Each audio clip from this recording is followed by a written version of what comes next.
মহান রাব্বুল আলামিন আল্লাহ সুবহানাহু ওয়া তাআলার কাছে লাখ লাখ কোটি কোটি শুকরানা আদায় করছি। দেখেন, আমার কোনো প্রত্যাশা থাকা উচিত না এবং আকাঙ্ক্ষা থাকা উচিত না। আল্লাহ পাক আমাকে ছুটি আনছে, এটাই এনাফ। আল্লাহ বলবে বেশি করবেন দা।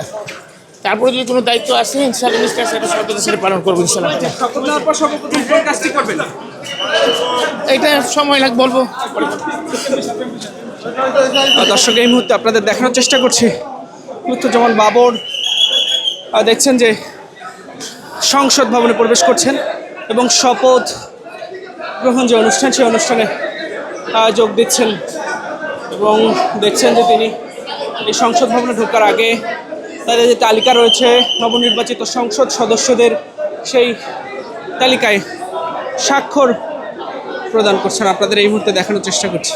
হোয়াইট প্লাস প্রো সেনসিটিভ স্কয়ারের মাঠের বাইরেও তো আমরা এভাবে দেশপ্রেম দেখাতে পারি।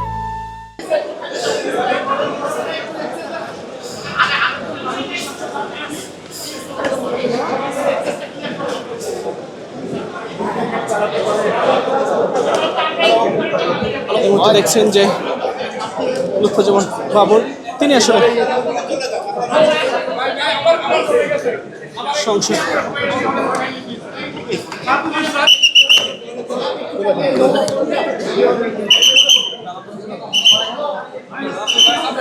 সংসদ ভবনের ভিতরে প্রবেশ করছেন।